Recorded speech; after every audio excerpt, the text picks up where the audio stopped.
This is Middle Class Matt at don'tbuythehype.blogspot.com, and I am the sports genius. I cover a lot of boxing on don'tbuythehype.blogspot.com and on this YouTube channel. And tonight I watched on HBO Julio Cesar Chavez Jr. versus Andy Lee. Now, I've been tempted in the past to come out and talk and do a blog because I like to do boxing blogs. I'm just a huge fan of the fight game.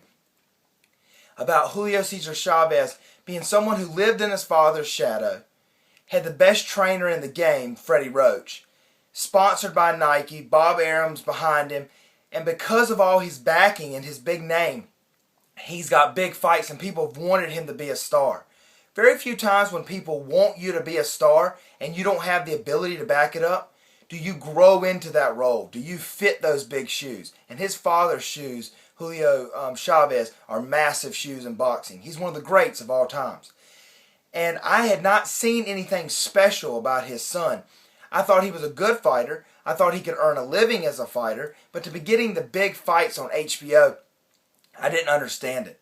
Well, tonight, Julio Cesar Chavez Jr. fought Andy Lee and absolutely destroyed Andy Lee. I'm talking about beat him half to death.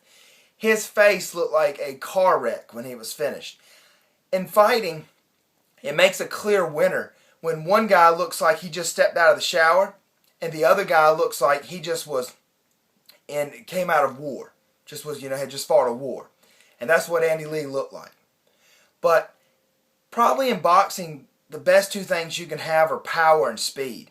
And I didn't see a whole lot of that from Julio Cesar Chavez Jr. in the past. It was one of the things that made me wonder, was he a good fighter? He reminded me somewhat of maybe like Cotto, who will bang you and beat you in the accumulation of punches. Tonight he showed more power. But I'll tell you, after speed and power, if you could have anything as a fighter, a chin would be really high up on the list. And Julio Cesar Chavez Jr. has a world-class chin. I'm talking about a world-class chin. He has got a beard made of granite. I mean, it is impressive.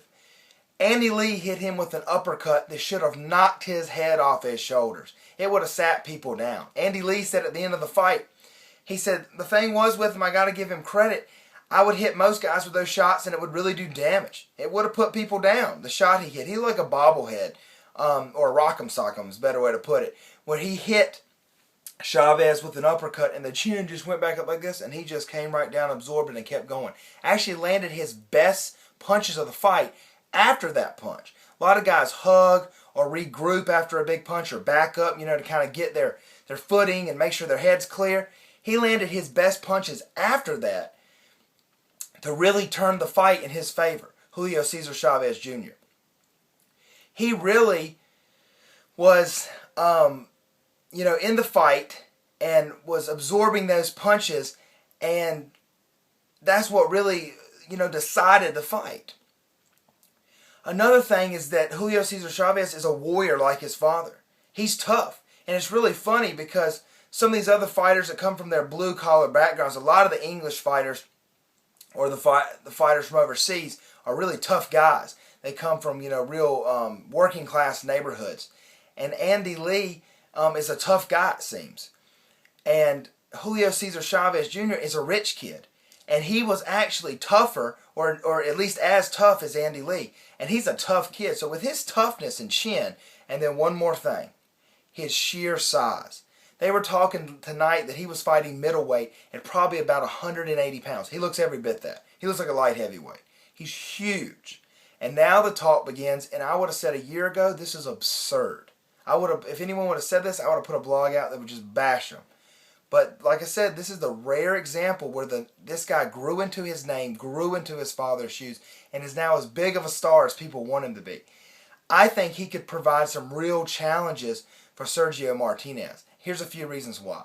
One is because he would eat everything Sergio would throw. I don't think Sergio Martinez is good of a fighter. He is a top 5 fighter in the world, pound for pound, maybe top 3.